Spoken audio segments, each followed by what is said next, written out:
Hello, everyone. Amazon sellers, Amazon brands, those who want to start selling on Amazon.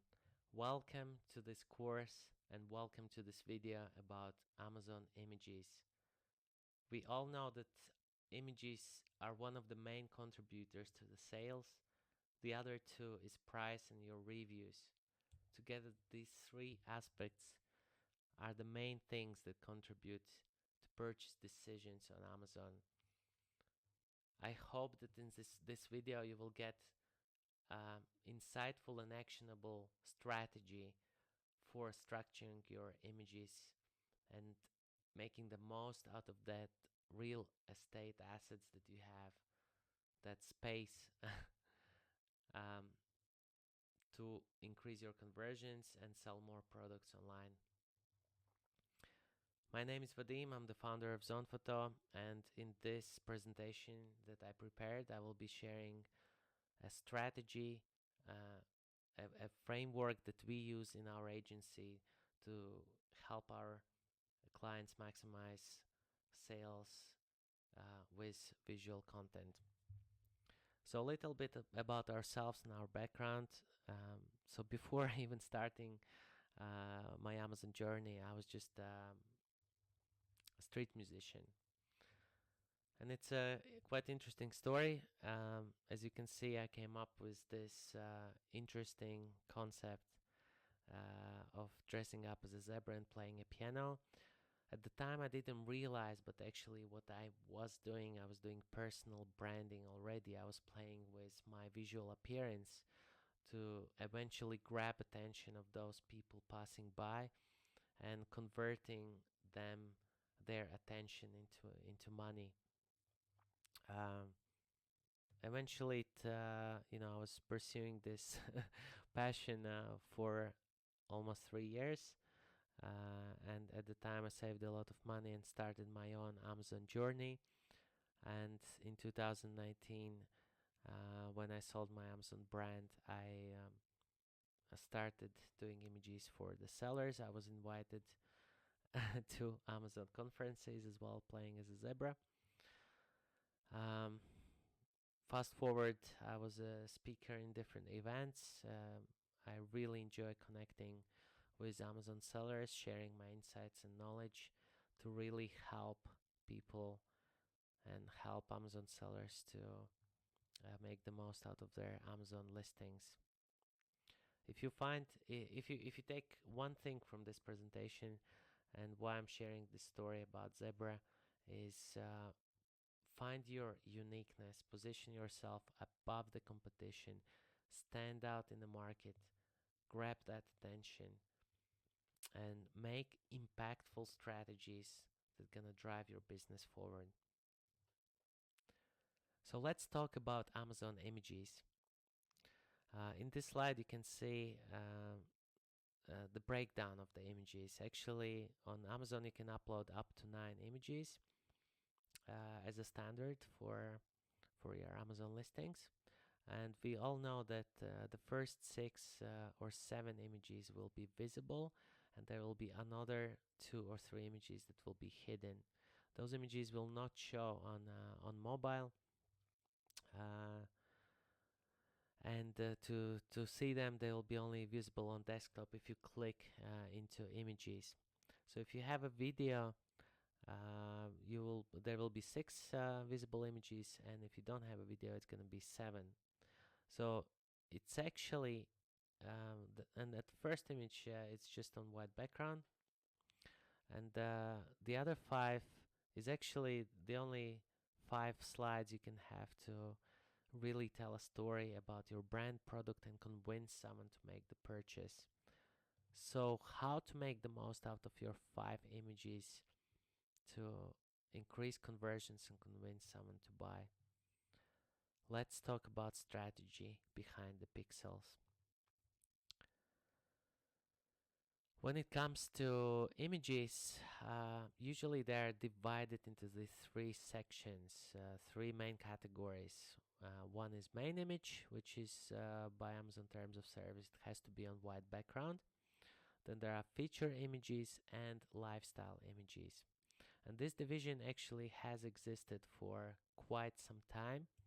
If you look at different services offering Amazon listing optimization, images, photography services, you will see that they have these custom packages that include main image, feature, lifestyle.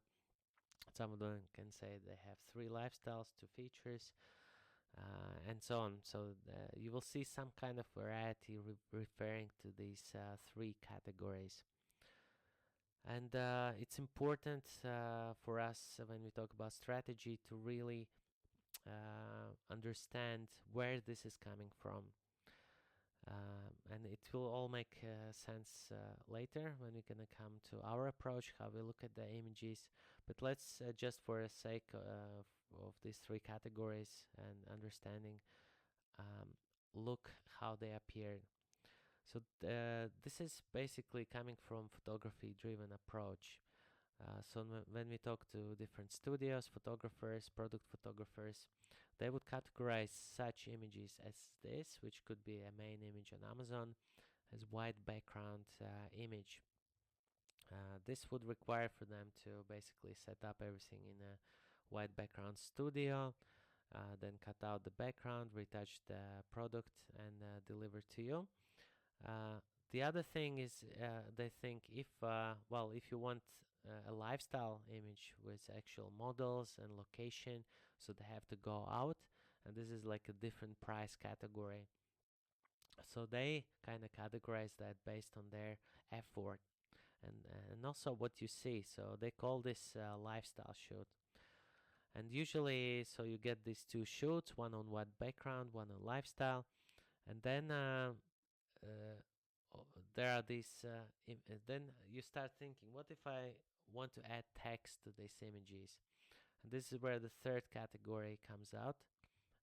These feature images, when you start to add text to either these white background images or lifestyle images. So we end up with these 3 main categories. And then based on these categories, there are different strategies that exist and different Amazon courses, different gurus, different people on commenting on the topic, coming up with different strategies. They might suggest one of these strategies that I'm showing to you now. For example, they say you should have 3 feature images, 2 lifestyle images. Your second image should show a problem, third should show a solution. Another strategy I heard, you need to analyze the customer concerns, and your second image should address customer concern 1, your other image customer concern 2, and things like that. Some people say some general advices that you need to have happy smiling model in those images. There has been a trend of 3D renders that this is gonna increase your sales and things like that. So we hear all these kind of strategies, and perhaps you yourself have heard of some strategies like that. The usual question I ask in conferences when I go around to the audience: what are the strategies? Do you know? And usually, what I hear is this kind of advice. Yeah. And again, this is all based on these 3 main categories that I described before. So our approach, and this is what I want you to really think outside of the box and take from this presentation, is that there are much more options that you can do on Amazon. So what we found is that these 3 image types, they are limiting your kind of thinking when it comes to brainstorming about what kind of images you can have. So we prefer to chuck this in a bin, like in this slide. Let's imagine that we have a bin, we chuck them all in there, and we start thinking outside of the box, and we start to ask the main question, which I'm gonna come to. But just bear in mind that there are not just 3 types of images, there are actually much more. So what is the main message of the image is the question that you need to ask. If you have already images on Amazon, you can look, you can open up your Amazon listings. You can pause this video a little bit and just explore each image and try to really answer this question. What is the main message of each image that you're looking at? And we strongly believe in our approach, how we do this for clients, is that each image has to have a message, a purpose. Um, so when you start asking this question, things get very very interesting, and you get different kind of context that you can talk about. So let's look at these things. Um, uh, Over the years, over the years we've been categorizing these. We've been asking this question, and we started categorizing these images into types that we combined into this book that we have here. It's actually over 100 image types that we already know to this date. And as part of this presentation and you taking time to really register for this course, and it's all about us giving you value, and I hope in return we can just kind of get to know each other, connect maybe, and exchange value.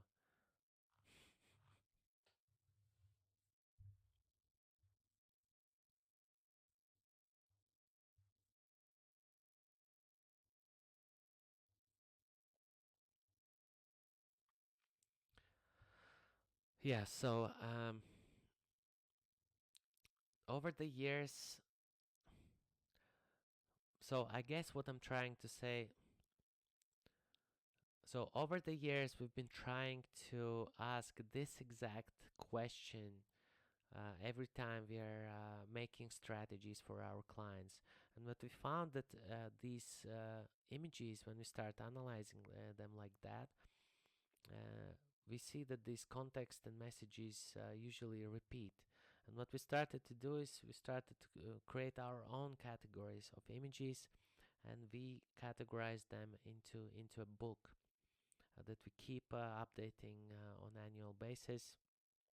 And I want to share with you the latest update on this book as a thank you gift as well for taking your time to register for this course. And we called it Complete Blueprint to Amazon Image Types. Actually, there are about 100 image types that we already counted. And just think about it. If you come back to those five images that I was showing before, that you only have five images to really sell your product. Now you know that there are over 100 image types that you can use. So this makes your task much easier, because out of those 100 you need to select only 5. So to get this book, you can scan this QR code, and yeah, you just need to fill out this little form, and then you will be given access. So when we open this book, you will see there's a similar kind of layout of images, image types. This is table of content where we see 15 categories and almost 100 images that are available on Amazon.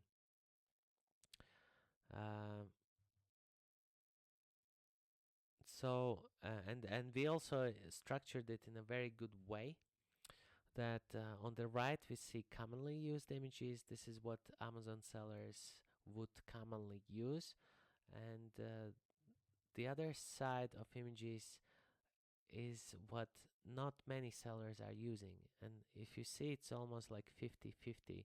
So 50% is underutilized, we would call it, because there are these selling images. What we mean by selling, we call them selling, is because they are either promoting your product or really trying to sell it, showing the main unique selling points, underlining them, building trust, and really kind of maximizing the potential of those images. So, really briefly, let's go through all of these categories to really understand what are our options on Amazon. Let's look first at this other categories from 7 to 15 commonly used images. So let's start with, I guess, the most obvious one is just plain photos. These would be images with no written context. For example, these are some of these images.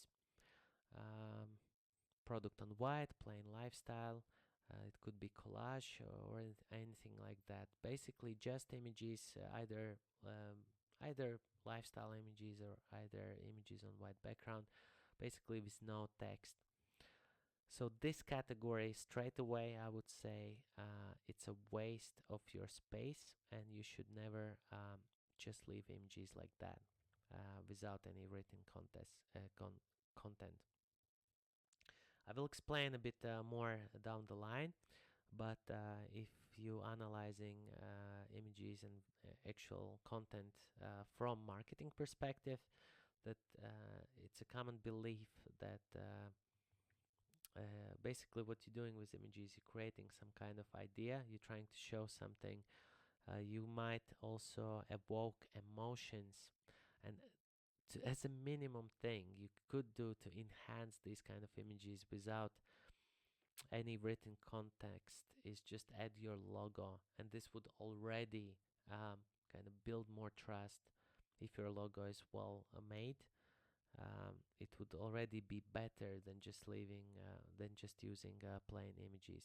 So this is one rule that I could recommend taking from this course, from this video, is um, don't waste your image space on these plain photos.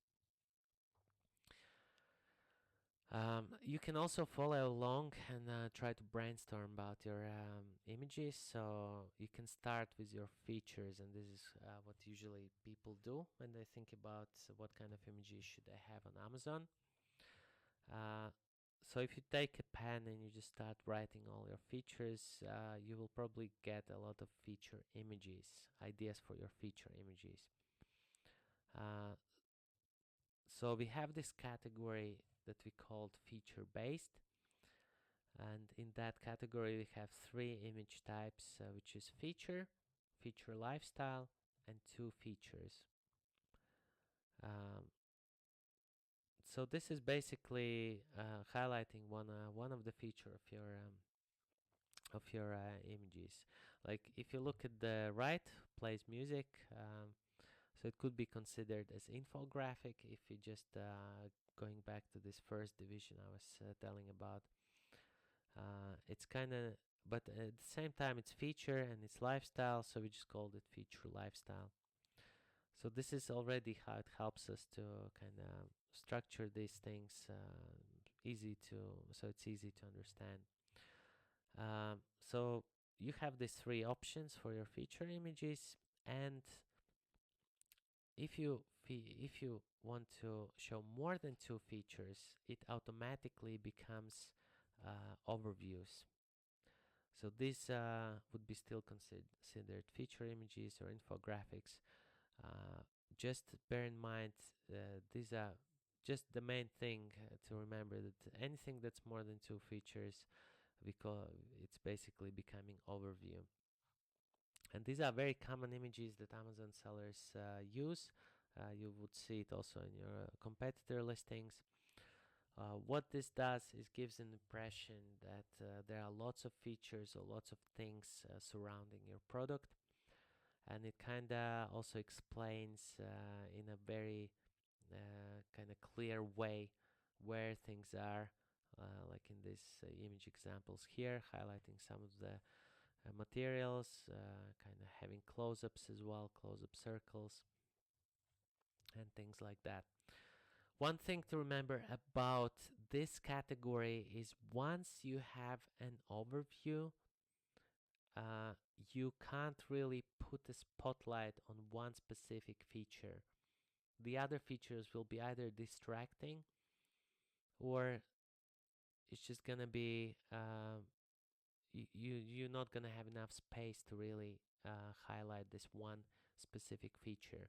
So if there is a feature in your overview that it's really important to show and it's one of your unique selling points, do not use overview to showcase that um, feature along with some other benefits or features in your associated with your product. Okay, moving on. Then we found a category, we called it instructional. These are all these kind of I don't want to say boring images, but these image types that always repeat, and these are like uh, what it's made of, where to use, how to use this product, how it works, how to put it together, what's included, what kind of packaging it has, dimensions, cleaning, care. So anything that's just explaining the basic concepts of how it works, basically how to put it together and things like that. These we call instructional, and we believe that these not really, they are not really selling your product. They could be important things to mention, but they are not necessarily focused on selling your product. This is just to kind of inform buyers about some aspects of using your product. This is why we call this instructional, and there are quite a lot of them. So you can think also which of these are relevant to your product, and if you're following this through as a brainstorming session, you can also just pause this video and write which image types could apply to your product. Then there is another category that we call reduce returns, and these are image types that basically are made to avoid uh, negative feedback. And this could be compatibility chart, size chart, disclaimers, frequently asked questions, maybe new packaging. You want to say that you have updated your packaging, and things like that. So, for example, when I was selling my product on Amazon, and I made this image, which you see, the first one, will it fit inside my drawers? That top image was actually from my product listing. And after that, this one image helped us to move from 4 stars to 4.5 stars. So by reducing returns and really kind of differentiating, separating people that our product would not help. This was specific kind of product that would fit only certain furniture, and so these images can really help. Another category that we see this is different iPhone cases, laptop cases, and things like that they fit specific models. Again, something to I guess that you need to include in those 5 to really avoid kind of generalizing your product for everyone and avoiding those negative feedbacks down the line. And then there are also benefit-based images. We know that there are features and we know that there are benefits. And in many courses, many people say that you should focus more on benefits than features. So what we see is that there are these common benefit images. Another I guess way to say is dream outcome, ultimate dream outcome. If you think about your target audience, what would be ultimate dream outcome or ultimate benefit? You can have images like that showcasing these things, to actually why people buying your product, what it will do for them. There are basically different ways how you can show benefits, and we can see them here.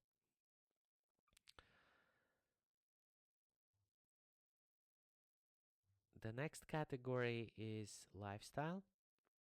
We still have lifestyle images, but not as a separate image type, but as a category. And in here, we have three image types, which is lifestyle collage, and indirect lifestyle. So remember, I was showing you plain images, and we also had the lifestyle image in there. So how these are different? If you look at these examples, you will see that all of them feature some kind of text on the images. And this is because with lifestyle images, you are creating some kind of emotion. And what we want to do with that emotion, we want to direct that emotion to the brand. We want to associate that with our product. Also, if you're showing something in the lifestyle image, we know that different people would notice different things depending on their mood, depending how much time they have. So we want to make sure that they think about specific thing when they look at these images. That's why this written content text really help. So, like I said before, at least what you can do is the minimum is just to add some kind of logo to your lifestyle images, uh, or a, or a slogan, or you can go further and enhance your lifestyle images with additional text, maybe turning them also into feature lifestyles. And yes, important question to think here. If you're also brainstorming, you can pause this video. Is which features? So think about your feature list that you have created, and you can think which features are better shown in lifestyle. Uh, I know that you can take a white background image, you can add some text to it, and you can explain the feature that way. But some features are really better shown when it's a lifestyle situation. So really think which features are better shown in lifestyle and make a note of that. Then there are also pain points, another category, number 12. And these are addressing some problem that people have. So there is a belief that by explaining the problem and showing the ugly, you kind of can resonate with the target audience and get their attention. And then you can show how it's important to show also, after showing the ugly side, it's important to show how you overcome that ugly side with your product. And this builds a story in the mind of target audience, how they could be solving the problem. Basically, you're showing the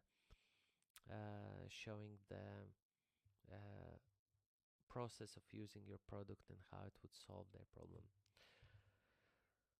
Now you can do it in one image with showing before after, or you can just focus on pain, for example, just explaining what kind of problems your product is made for, or you can follow this problem solution image structure. It's kind of a storytelling idea. It comes from there, that first you show problem, then you show solution.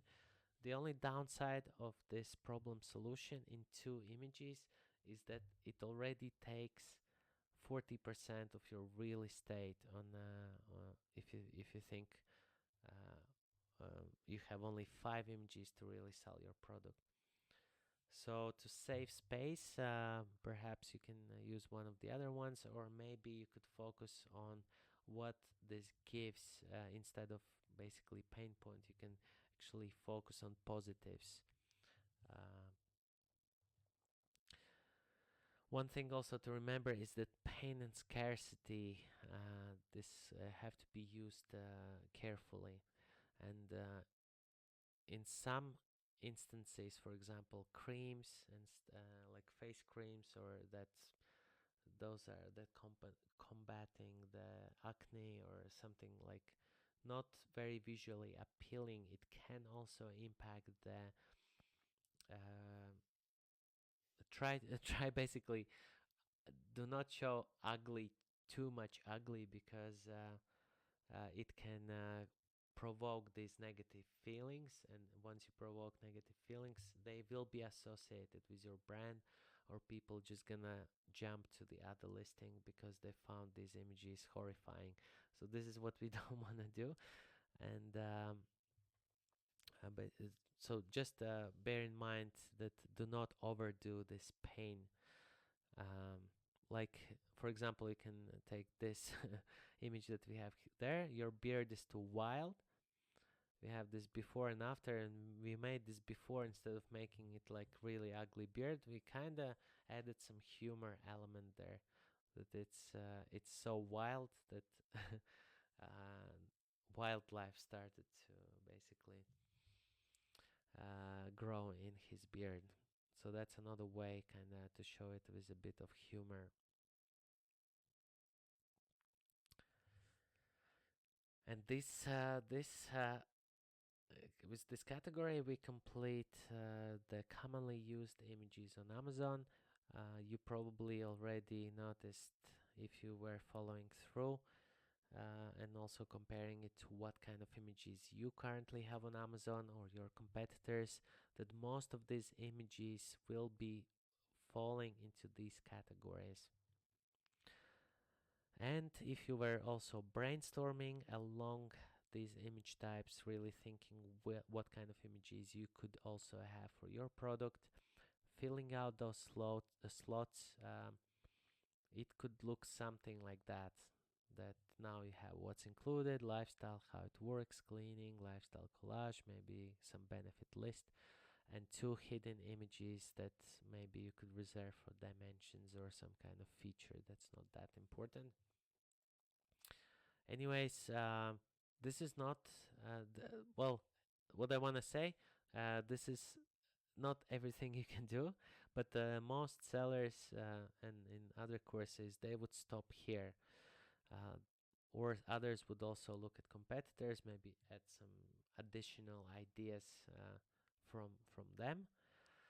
And mostly that's where the strategy ends for many Amazon sellers. And this is where I want to take you beyond what's commonly done by sellers, and really open a new world for you, the world of possibilities and strategies that you can apply to maximize your sales even further.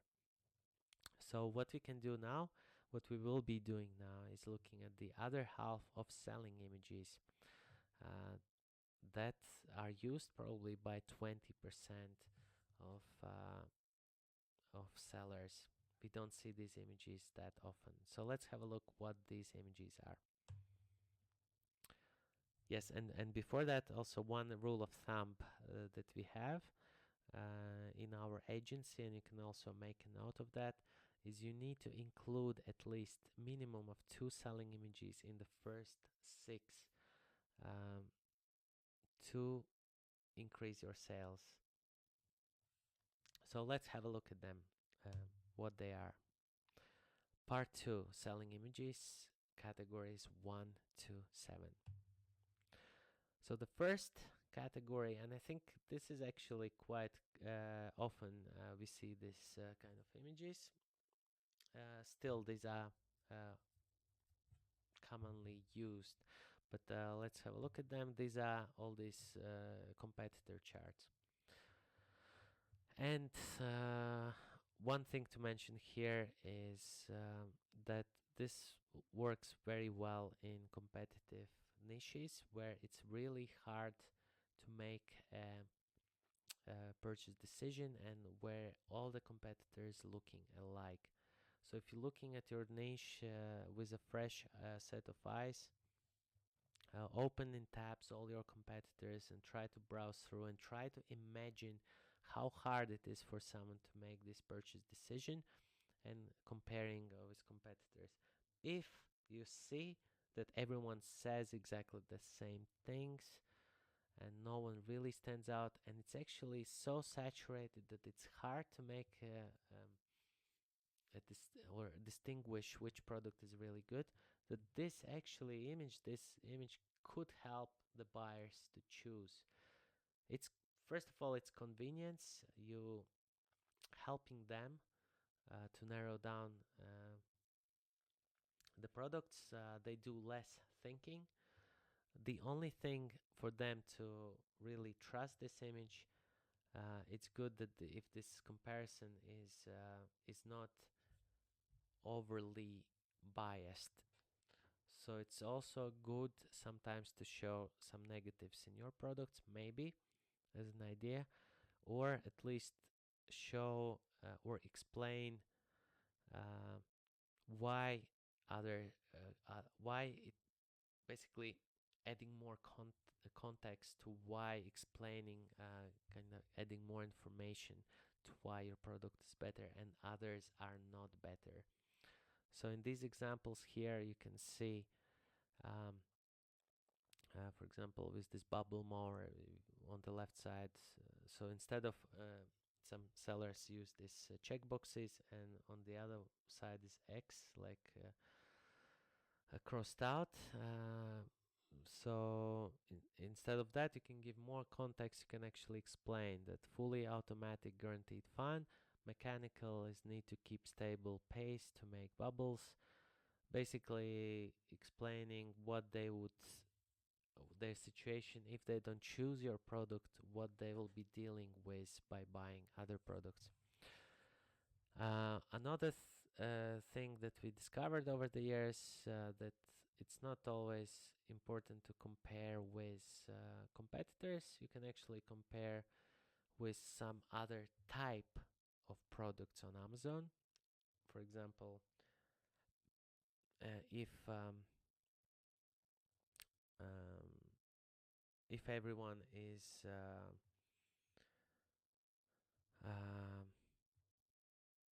if for example bulb, let's take a light bulb. We will have this example later on in this presentation, but let's say your bulb is not different from anyone else's bulb, light bulb. You can still compare this light bulb with a different type of bulb, uh, and by this you can basically explain why it's better or why someone needs to buy this one. This could be also about some cost efficient heater, specific type. You don't have to compare it to direct competitor that it has exactly the same what you have, but you can kind of boost your uh, kind of explain why your product is better by comparing to other type. I hope this makes sense. So yeah, use these in very competitive markets where all products look alike. Also, one note to take is if you see this images used by your competitors, everyone is using these competitor charts, then do the opposite and don't use this in your images. Come up with something else. So what else you can have? Um, you can have like reasoning images. We made this category um, for images that basically giving reasons why to buy your product. So when you're trying a bit harder, not just kind of explaining some kind of feature, benefits, how to use your product, where you can use it, but you actually come up with a unique content that's going to be only um, relevant to your product. These become reasons why to buy your product. And this could be like unique selling points, like in here we have Bright. This was um, nootropic drink. Um, nootropic drink, and it was really like the world's first natural nootropic drink. Uh, so it's the claim that only this brand can make, and this makes it a unique selling point. You can also use some statistics. For example, there was another example here, image. Again, only this brand could use this statistics. They had some research, and it proves that it works. So again, this is a reason to buy your product. Numbers and data can also be contributors to someone making a purchase decision. This could be results, why choose us, images, why choose us plus overview, where you give lots of reasons why to buy and things like that. So yeah, even price justification. If you're priced 3 times higher than anyone else, and you're thinking, I really need to have these premium images to really explain or show the value, you can also think about adding this price justification. It's just to really address this customer concern why your product is more expensive than the others. Or on the other hand, you can show the value that people get. Uh, uh, that's kind of included in your pricing. What they actually get, that they get more than the product. Maybe there's some support or video or anything else. So that's another thing you can do. So basically, these are reasons. Anything. If you ask again this question, what's the main purpose of this image, and it answers well, to highlight some kind of results, statistics, to make someone to really give reason why to purchase, then it falls into reasoning. Backing up your offer, basically. Then there's a third category. It's about adding value. These are different bonus items, ebooks, video guides, clear instructions, anything that can increase the perceived value of your product. Also worth mentioning, if you have some bonus items, but they really should be kind of valued by customer, you should have these separate images highlighting that. Then there's a big category of social proof, and these are these customer reviews. So this category is getting more and more uh, basically it's becoming more strict. Amazon becoming more strict, and they're starting to block these image types on Amazon if their algorithm can spot these 5 stars. And in some categories it's still allowed, in some not. So to really found out, you can just upload this kind of images, and if they don't get rejected, you can replace 5 stars with 5 thumbs or 5 smiley faces, anything like that. You can still kind of use social proof. So apart from, we all know that, for someone to make a purchase online, they are looking for some social proof. And why people, shop on Amazon is because they already have, Amazon spent billions on building that trust, that social proof. And another aspect is reviews, and how Amazon really have been trying to keep these reviews like a real representation of how good these products are. Basically, they spent a lot of money on building and maintaining that trust. Uh, so people automatically already kind of trust. They have more trust in these products than if you just had a random Shopify website.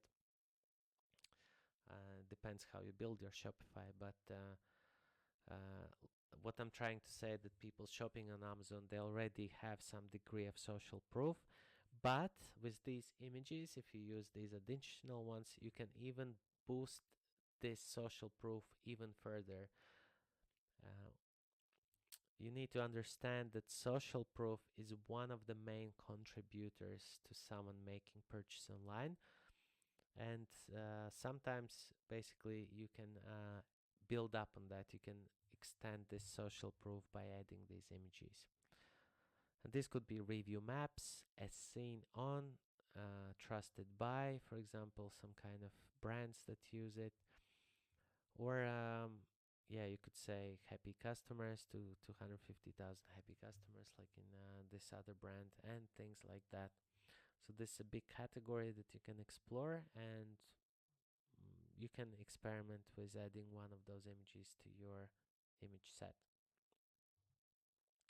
Then there is another big category that can contribute to increasing sales, and this is building a brand presence. So once you have a brand and you have a clear brand presence, that can, first of all, it can increase the perceived value of your products, and second, it will resonate maybe more with customers. It will look more professional. We all know that, we kind of know subconsciously already and intuitively that brands increase value. So if you really build a brand, and that's what we would recommend anyone to do to differentiate yourself from Chinese resellers, come up with a really good brand name, come up with a logo that adds trust, and also use these brand awareness images to give a sense to the buyers that they are buying from a brand, not some drop shipping, basically seller who just found something on AliExpress and reselling it online. So this is quite important, and our most of our clients are actually Amazon brands, and some of them even have brand books and brand vision, brand development plans, and stuff like that. There's a lot of things that you can do with brands. So if you have a brand, just don't be shy and use this to your advantage by using these images. Showcase, speak about your brand, talk about your values, add trust elements such as warranties, made in flags, um, logo, and other things. So, yeah, this is about this section, brand awareness. Add more trust, offer service. Then there is a sixth category, promo. This is a separate image category that's basically focusing on special deals, offers. These are what we could call the most selling images, probably the most directly selling. Yeah, this is not analyzing customer. Um, this is not based that much on features, benefits. This is just a plain sale, trying to make direct sales with offers that we have. Could be cross promoting also, um, or talking about free returns, um, and different things like that. So one of the strategies with using this category is to update your images on special seasonal occasions like Valentine's Day, Father's Day, Mother's Day, Christmas, Halloween, Boxing Day, New Year's Eve, and so on. I'm sure there are more seasonal, also Easter and things like that. So what you could be doing, or what you could ask someone to do, is to make these specific images with sale on specific these occasions, and upload these images like 2-3 days before the event, maybe week before, and remove them once the occasion has happened, next day or 2 days after. So this can again lead to increased sales. You can you can run, for example, one promotion throughout the year, the same promotion, um, and just change the appearance of that promotion. Yeah.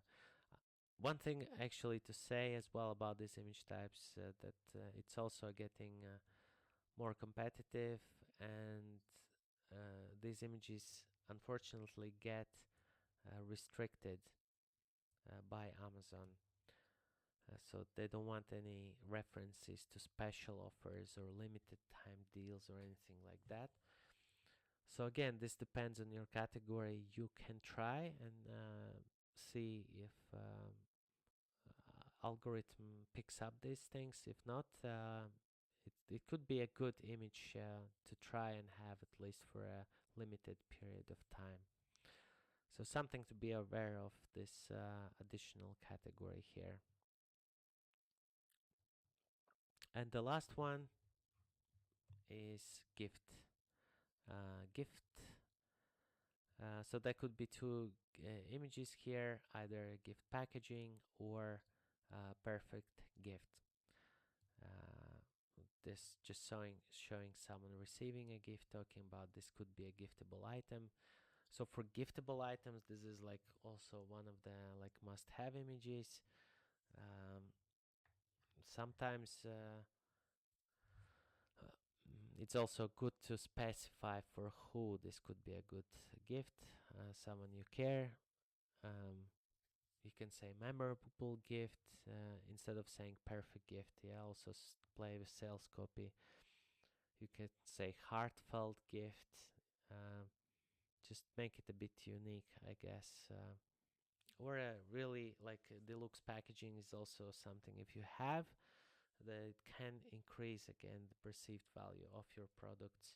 If someone is buying this as a gift for someone else, this again can increase also your sales. And yeah, basically it would could add a good impression of your product. And here we end the all categories. So we've gone through all of them. Congratulations. I hope that this was so far good. You can take a small break because we're gonna move into the even more interesting uh, part, is basically selecting, narrowing down from these image types, um, and thinking which 5 we can select. If you were following through and writing all these ideas down, what you can have for your product, probably by this time you already have too many images. If you had before all these 9, you probably now have at least 13, 15 images, maybe even more, that you can now have for your product. And that's where the strategy comes in, on which images actually you need to select to make the most sales that you can. This is part 3, getting to the core, selecting best image options. So to really understand what images to select, how to know which image is actually out of those 100 that we just presented, let's say you can make 25 of them, right? Which 5 would give you the most sales? So first, what we do is, and I recommend you as well to really understand your product and brand. So again, look at your images, look at your bullet points, reviews. Think about your brand presence. I mean, you can look at your website, social media, and in general, you can just write down this is what we do for our clients. These are all the things that we look at, and we try to analyze that. And it's good to know all the possible features, every feature that you can think of. Just write it on the paper. Write all the problems that your product solves, and make a comprehensive list, kind of product and brand analysis. Also, not just about the product, you can think about your brand. What is your brand values? What other intangible values your brand is offering apart from just selling the product? Basically, write anything that can be a marketing claim, or any content that could potentially be showcased on your listing or that could be important to your audience. Just write it down. Um, and the thing is to really sell the products. Your features, benefits, guarantees, social proofs, and things like that, they have to connect to your target audience, and specifically their dream outcome, their likes and wants, their concerns. You have to answer these concerns in the images, and you need to um, guess what is their purchase motivation and kind of build that picture in their mind. Uh, your features and benefits that you highlight should also enhance this motivation to purchase your product. So that means that you need to understand your target audience. And first thing, what you did, we analyzed your product and offer. Now let's look at the thing that's going to help us to narrow this down to the core, is your target audience information. Filter core images based on audience desires. So this is first step that you can take. And here I will present you our framework on how we analyze our target audience. And these are the so there are different data points that you could be looking at. When we talk about target audience, this is things like age, gender, marital status, education, income, their likes, dislikes, purchase motivations, usage scenarios where they would be using your product, unmet expectations, concerns, suggestions, and things like that. So all these things you can already pull from specific places. So on the left, we can see some of these parts you can already see in your Amazon Seller Central. If you've been selling on Amazon for some time, you would have brand data. If you have registered brand, you can look in your brand analytics and find these things. And there are a few other tools that I will present now that could also help you with understanding your target audience better. So let's dive deep into these topics now. So first, brand analytics. To find data about your audience, if you have a registered brand, just go to brands, go to the menu, brands, brand analytics, then in the demographics section, click on demographics, and I think there was like I'm not sure that it said something about customer. Basically, it should be demographics, and in there you can filter down by quarter here, brand, and just click apply. And on the bottom you will see all this information that's gonna appear. Already Amazon will be giving you this data about your target audience or about people who are buying your products. This is also very valuable insight that you can take from this video. And another thing you can do is, if you go to menu, growth, product opportunity explorer, then you enter your products, click on specific ASIN, and then click on customer review insights. There's a hidden tool inside Amazon that's analyzing the reviews. It's basically Amazon telling you in this category, what do customer review insights telling you, what people like and what they dislike. So there are likes and dislikes that you can take from this. And by knowing what people don't like, you can focus on improving that, or you can diminish your competitors by highlighting these negative things that people usually complain about. You can associate them with other brands. You can highlight that your brand is not does not have these faults, or you can focus on positives, what people like, and you can emphasize that in your listing. So this data can again help you to narrow down that information, likes and dislikes. Then there is another tool called Shulex, and what it does, it analyzes all the reviews. So people were doing this manually before AI came in, and with this development, we now have tools that can do it in seconds, and they can analyze large amounts of reviews. So Shulex is one of the tools that has good uh, data analysis specific for Amazon, and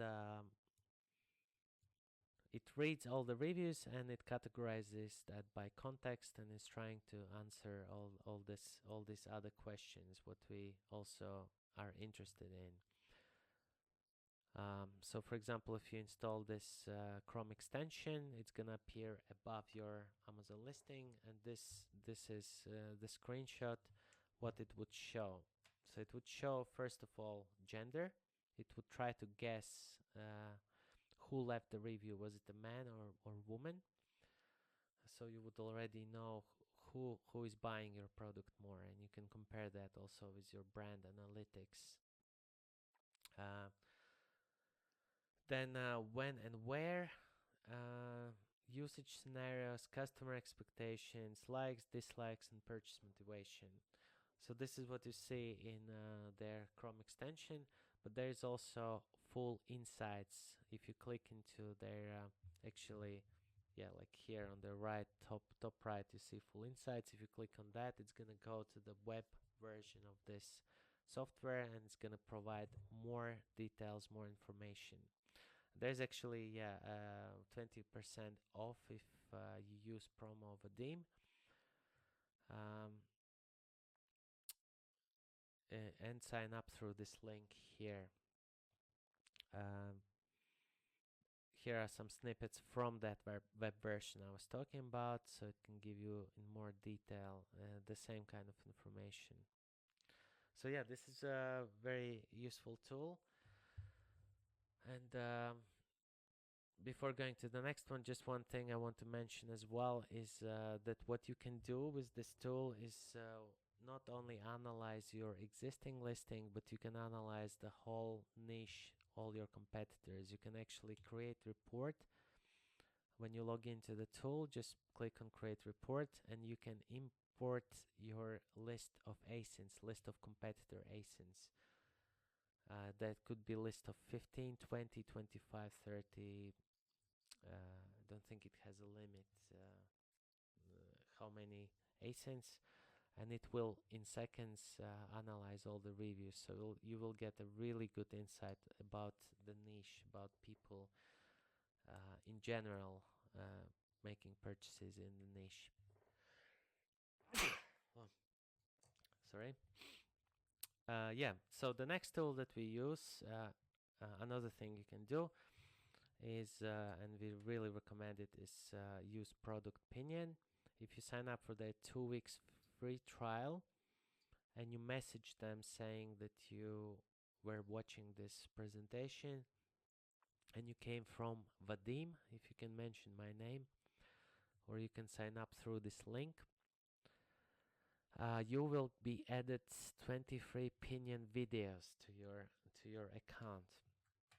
So already for free, you can get this amazing value. You can take advantage of this tool, and I will tell you what you can do with that. So Pinion video, apart from Pinion polls and different things, A/B testing with people voting for their best image that they like. Product Pinion is a lot like PickFu basically, but it has I would say it's much better than PickFu because it has some really cool um, features like videos. These videos is basically they found they have people from US based people that gonna uh, record their screen, and they will click on your link. It could be any link, but basically we give them these Amazon listings and we ask them to answer the questions about the listing. So you can drop them link to your listing. They will record their screen, and you can ask them questions: what they like, what they dislike about your listing, what they think about images, what could be improved. Would they buy this product? Would they not buy the product? Why not? What's missing in the images and things like that. So this is really, really valuable. You can select man audience, female audience. You can filter them down by income. You can even select one of the lifestyles, such as coffee drinker, pet owner, house owner, and things like that, to really get the relevant audience commenting on your listing and niche. Another thing you can do is you can give them main keywords, link to the search with main keyword, and you can ask them to select three products from your category, uh, and explain why they chose those, why they and which one they would buy. So this will also give you an insights on the niche, how people are shopping in the niche, and what they are thinking. So this all information will give you a good amount of data. We we want to read the mind of our target audience and address those things and concerns and important factors that they're looking for in your listing. So once you do that, that's really great. If you follow this framework and you do all this what I just mentioned, you will start aligning your product and offer. So have this list about your brand and product on the left, have this target audience research on the right, and now you're trying to narrow down and connect both. So your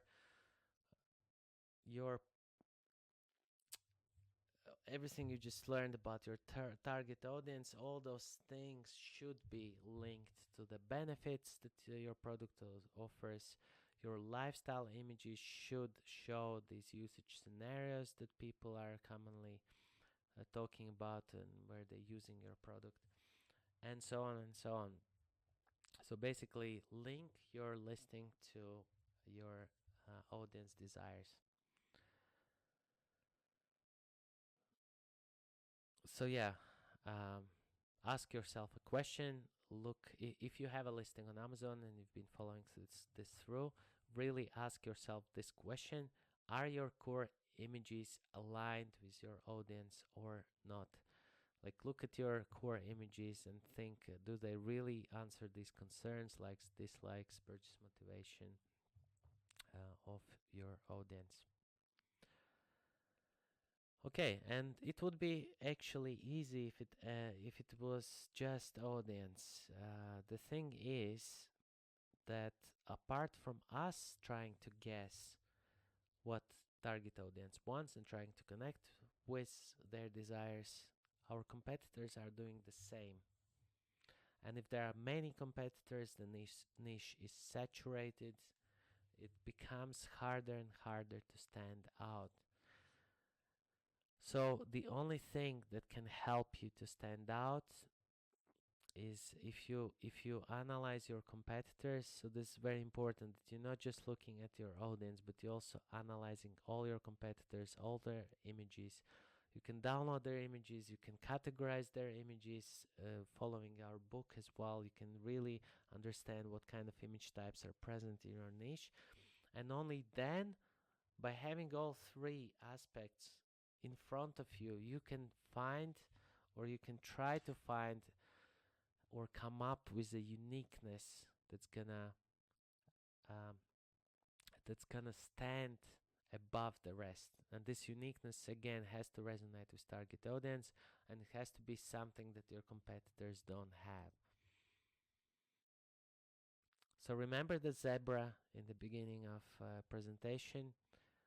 This is basically what I did when I came up with the character. Now you need to do the same with your products, and I will show you a few things how you can do that. So yeah, this was zebra head.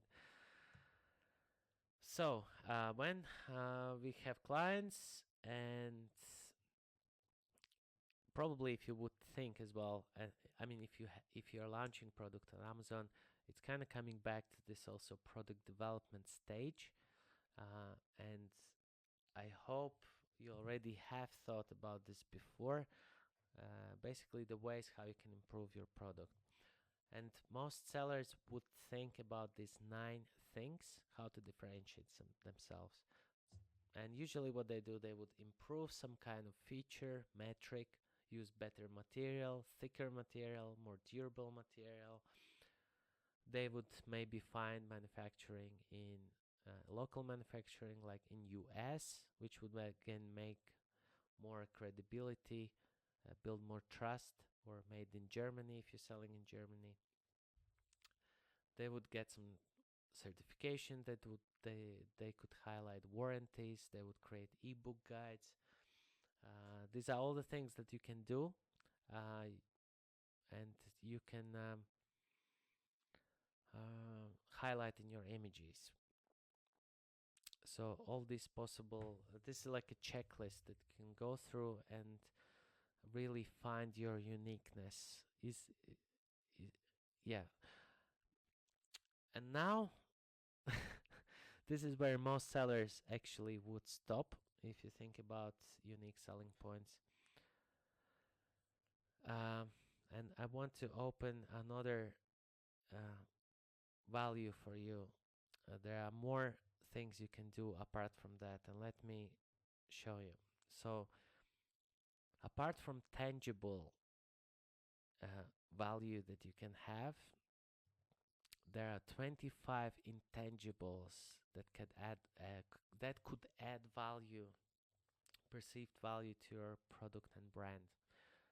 And these are taken from the book by Martin Neumeyer, Brand Flip.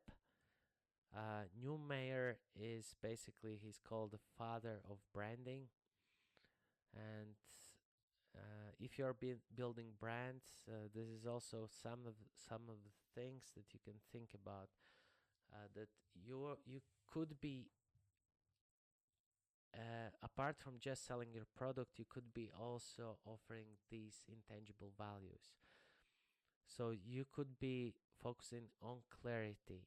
You could be focusing on guidance, on giving people hope, on giving people more lightness, more optimism. You can offer more safety, more sense of safety, or you can focus more on speed. How how fast people get your products.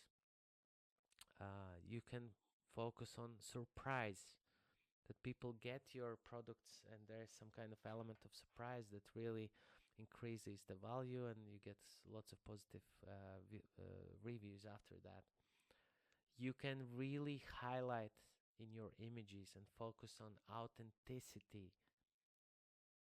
These are all values that people, these are kind of universal values that people would value beyond product and benefits, features, and things like that.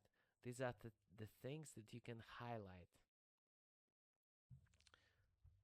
So yeah, and you can think of also, think even outside of this list. This can inspire you um, to think about this kind of emotions, emotive reasons why would someone buy exactly your product.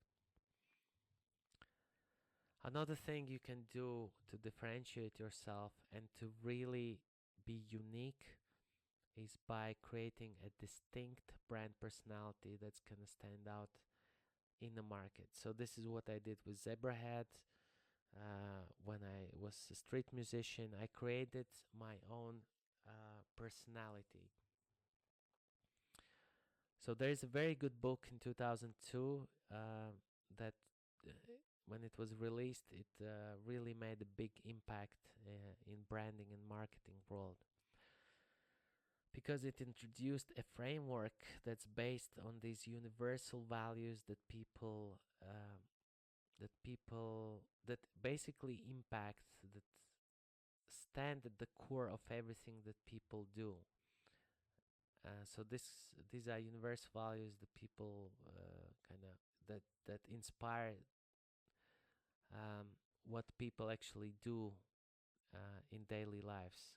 So it's either striving for power, um, chasing intimacy, looking for enjoyment, chasing freedom, um, learning something, becoming expert, becoming a master, mastering a skill. So these all are universal values, and there are archetypes built around that. So the first who introduced this aspect was Plato. This coming from Roman philosophy. So he came up with the concept that of pure forms that beyond everything that so he thought that when we are born, we already have some imprinted pure forms in our mind that moves us forward. And later, this theory was built up. Basically, Mark Young, uh, another philosopher, took it to the next stage, where he actually categorized these ideas, these pure forms, into archetypes, and then with this book, these archetypes came into marketing and branding. So you can think of brands like Harley Davidson, it could be Outlaw, Nike as a hero, Apple as creator, striving for innovation, IKEA as everyman, uh, focusing on belonging, TripAdvisor focusing on knowledge and providing value uh, in that way, Sage.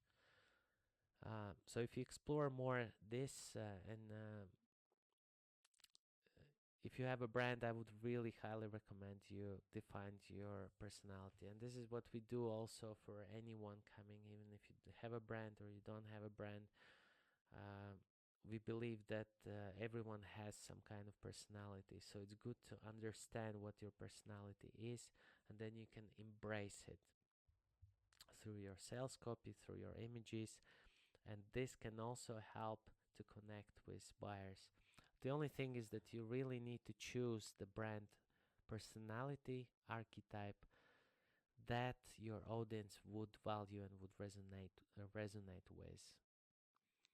So that's the only thing uh, that's important to mention here. You can't think, okay, I want to be Sage, let's be Sage. You really need to pick the one that would resonate with your target audience. Okay, and moving forward, another thing you can do, and this is a technique that has been used for many years by different marketers. Before even e-com world was, you know, was, uh, before even internet, right? Before the age of internet, was people were drawing these two graphs, and so there was a brand positioning idea, how you position your brand. So for example, in here, you can basically, what you do, just draw these two lines, two axes, and you try to categorize all your competitors on the graph. For example, we did it for our one of our clients. We analyzed his competitors and we put price and handmade. So we found that most of them were handmade, but they were different by price. And our client was positioned in the middle here. Um, and we were thinking, okay, what can we highlight about their product? And the thing is, what marketers do, they're trying to change these axes. You can look at your product from different perspectives, different features, different values. Uh, so what you can do is use one of these other values from the left side and put them on the axis. For example, what we did for this uh, client, we chose safety and sustainability. And when we were analyzing the market from this standpoint, analyzing competitors, they moved to away from our client, and suddenly it became apparent that this is the only product on Amazon that it's basically the safest and the most sustainable product available on the market. So once you know that, you don't compete anymore with anyone else, and what you do is you're trying to understand. Okay, for those people who value safety and sustainability, what kind of things they want to hear, what kind of arguments, what kind of information they want to hear to make a purchase. So, from this standpoint, actually, when you understand brand positioning, there's no such thing, and this is also something you need to remember, there's no such thing as the best product. And this is, I would recommend you, if you're thinking about your own products on Amazon or improving your product. I know many sellers have this kind of ego saying, my product is the best and is in the niche. I did my best. It has best materials. It's the most durable, most compact, and so on and so on. As sellers, and we try to optimize and innovate, and we come up with new products on the market. But you need to understand uh, that there is a market for everyone. If you're talking about what's best, it's not is there best product, it's best product for who. So this brand positioning framework focuses on 4 different audiences. So in any market, you can categorize already your competitors and yourself in 4 categories. So that, for example, in this example, there will be people who don't value safety and don't value sustainability, and they would buy the product that's competitor positioned opposite to ours. For example, for them, safety sustainability is not important. For them, they value price. They're looking for something cheap, and this is what they would buy, for example, right? Uh, so in each quadrant, there are different people that think differently. So first of all, you can think how you can position your product based on the values that your audience has, and see how it compares to your competitors. If in the same quadrant you get a lot of competitors, you need to think what else you can do, what other uniqueness you can have to stand above. And there's another book you can read. It's L. Rice, Jack Trout, Positioning, that also explains some other techniques you can use to differentiate your brand above the rest. Okay, I hope that this advice really helped you to find your uniqueness, or give you a framework, at least some actionable things you can do to brainstorm on what your uniqueness could be. And once you know your uniqueness, or you looked at your current images on Amazon. For example, you have these 9 images, um, or you found that most competitors using these. So what we're trying to do is we want to move more into this other category, into selling images. So what we will do, we will try to convert or improve, optimize some of the images from the right hand side to the left one. So this way, by choosing to have and including these selling images in your listing, you're creating a stronger, more prominent offer in the market. So let's look at some of the examples, how it actually looks like, how image optimization looks like. So we're looking at product on white backgrounds. This is a basic photo. So what you can do is that you can add some kind of feature. It will become a feature image. Now we are in the commonly used images. And if you want to move to selling image, what can we do with this to make it a selling image? Here's an example of how you can turn simple feature into unique selling point. So you can come up with some name, some special name that describes your feature or benefit or anything. Like in here we came up with instant boil technology and we added this trademark. I mean, it's not trademark really, but I know some sellers use these techniques as well, something you also want to be aware of. And we also added 5 stars boosting trust into this feature in a way. So we optimize this image, and now this is something no other competitor is claiming or saying. Now we have differentiated ourselves above by calling the same thing in a different name. So this is one example, one technique, basically what you can use. Let's look at other examples. Feature overview. Remember in the beginning I said if you have this and you have one unique feature in here, that it's hard to put a spotlight on it. For example, in this example, I mean, there's cordless, 8-hour battery, 2-year warranty. 2-year warranty is quite a strong claim. And this is what we also see often with sellers making a mistake when we ask them, where is your unique selling point? Where are you showing that in your listing? They highlight some kind of feature overview, product overview, and they say it's mentioned there. So when there are lots of things, when it's an overview, it's hard to get this main message, hard to put a spotlight on something. Like that's why if it's very important, we recommend having a one message per image. And this is what lots of marketing books are saying.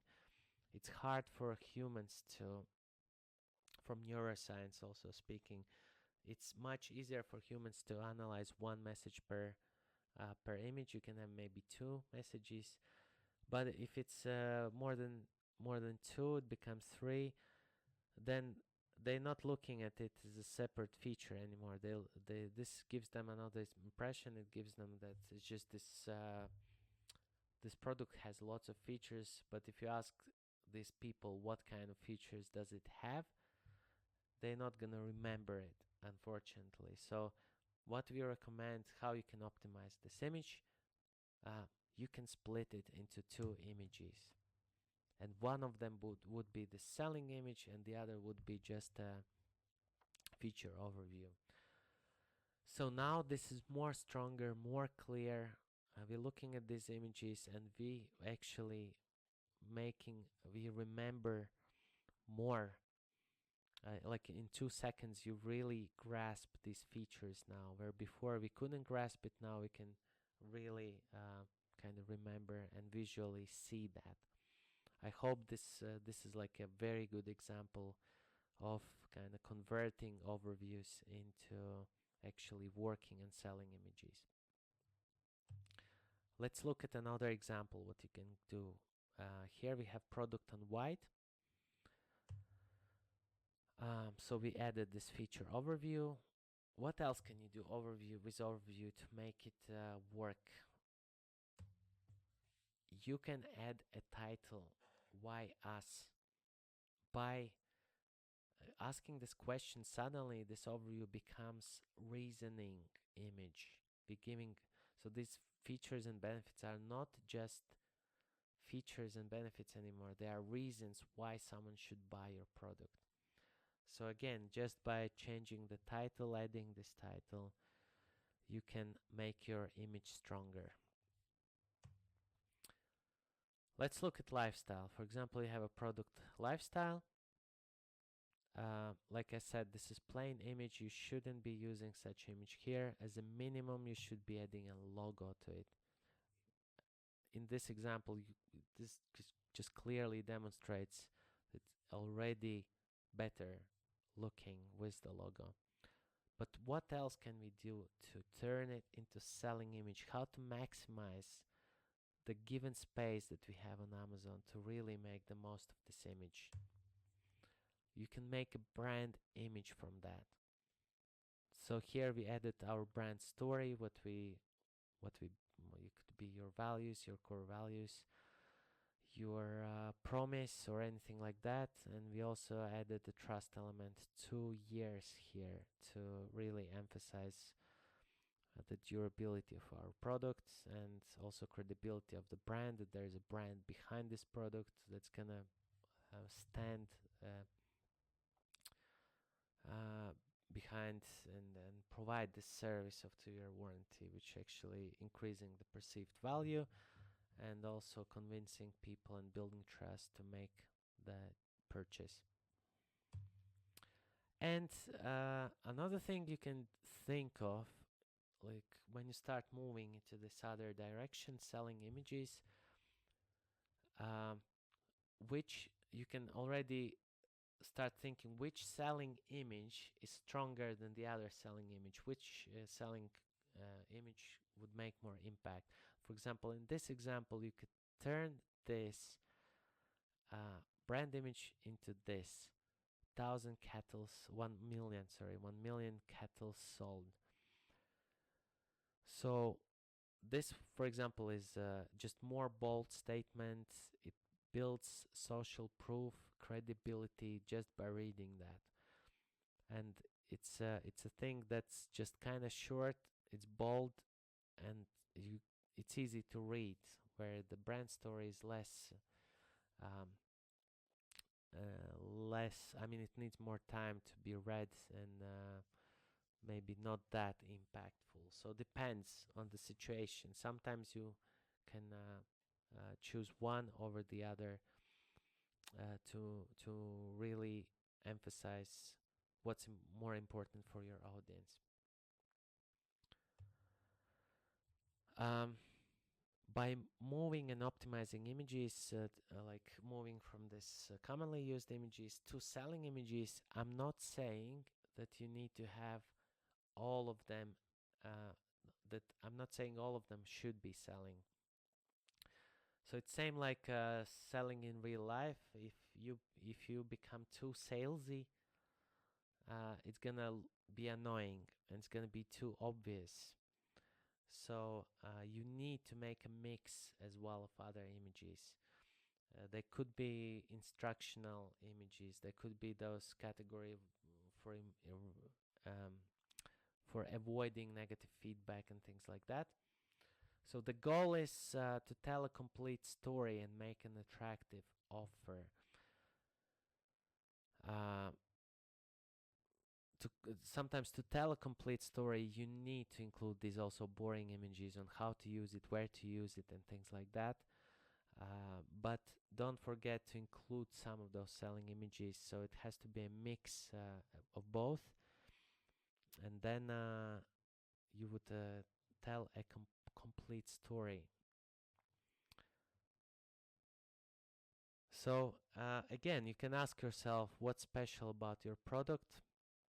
And again, going back to your uniqueness and finding that edge that's going to give you advantage over the others.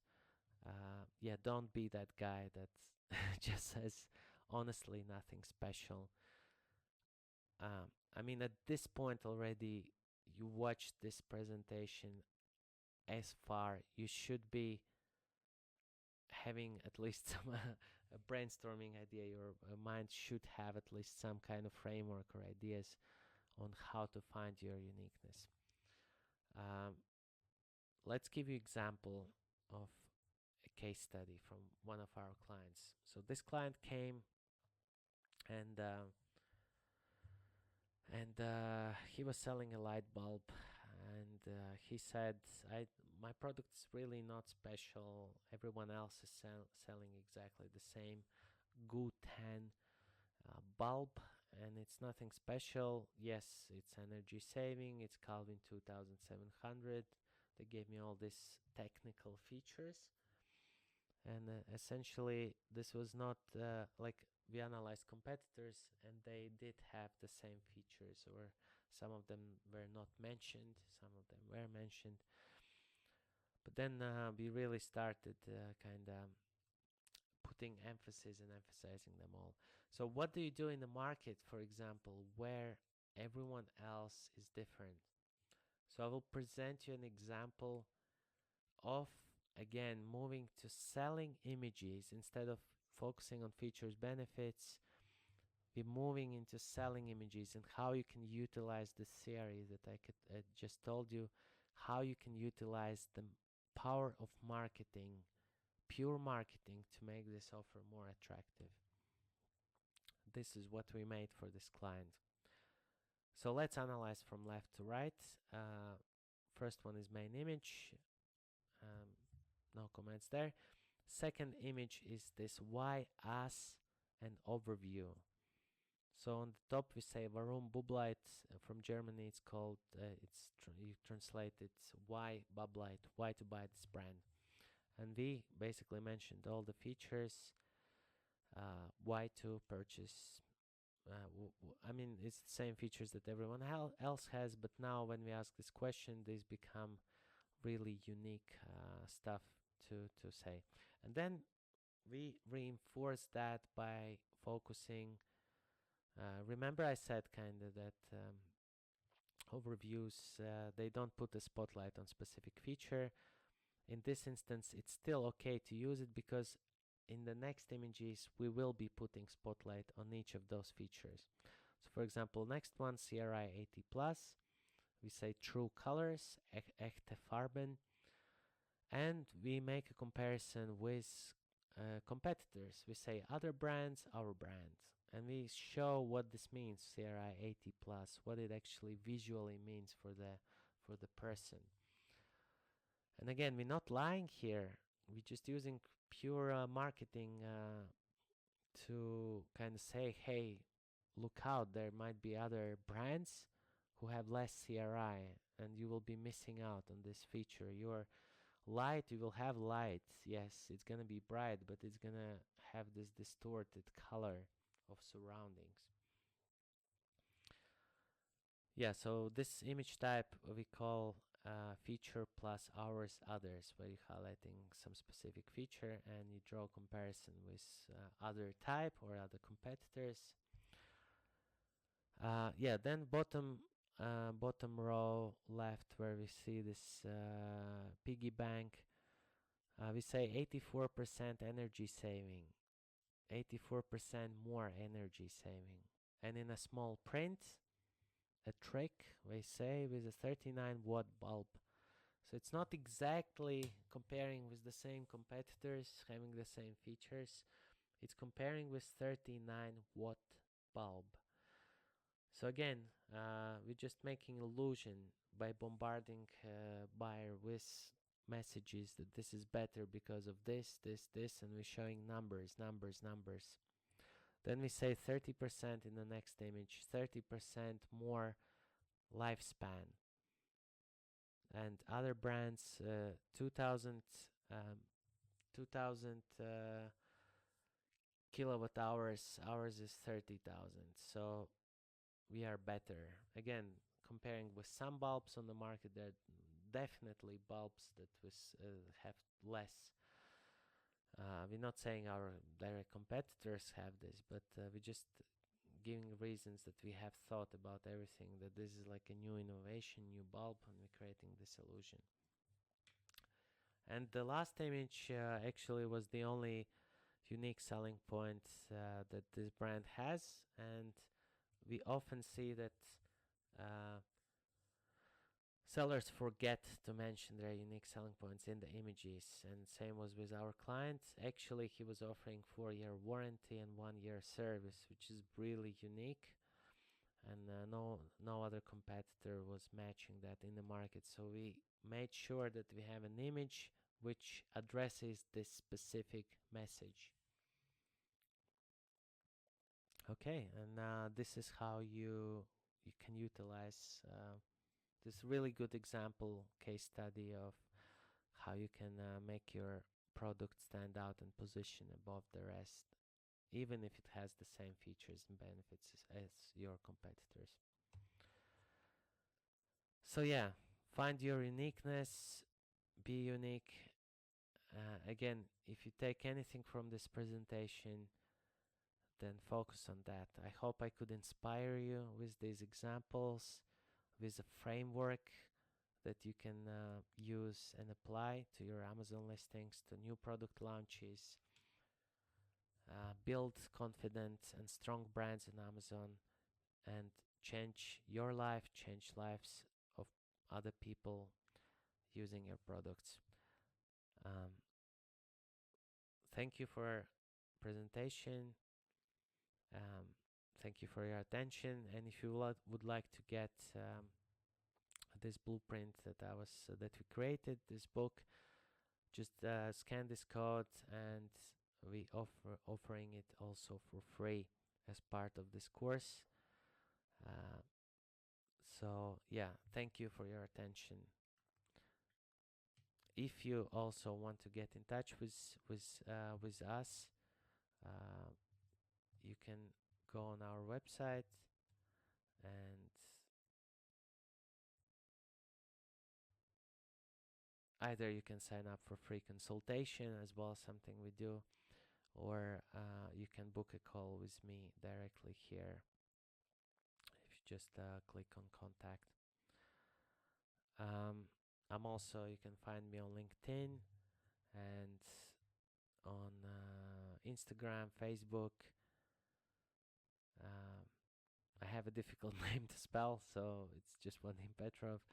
But yeah, if you're trying to find me on Facebook, you can try entering my name. Again, thank you very much for your attention. I hope this was super helpful. I wish you all the best. And if you have any questions, feel free to reach out to me. And yeah, good luck. Good luck with your journey, and happy selling on Amazon.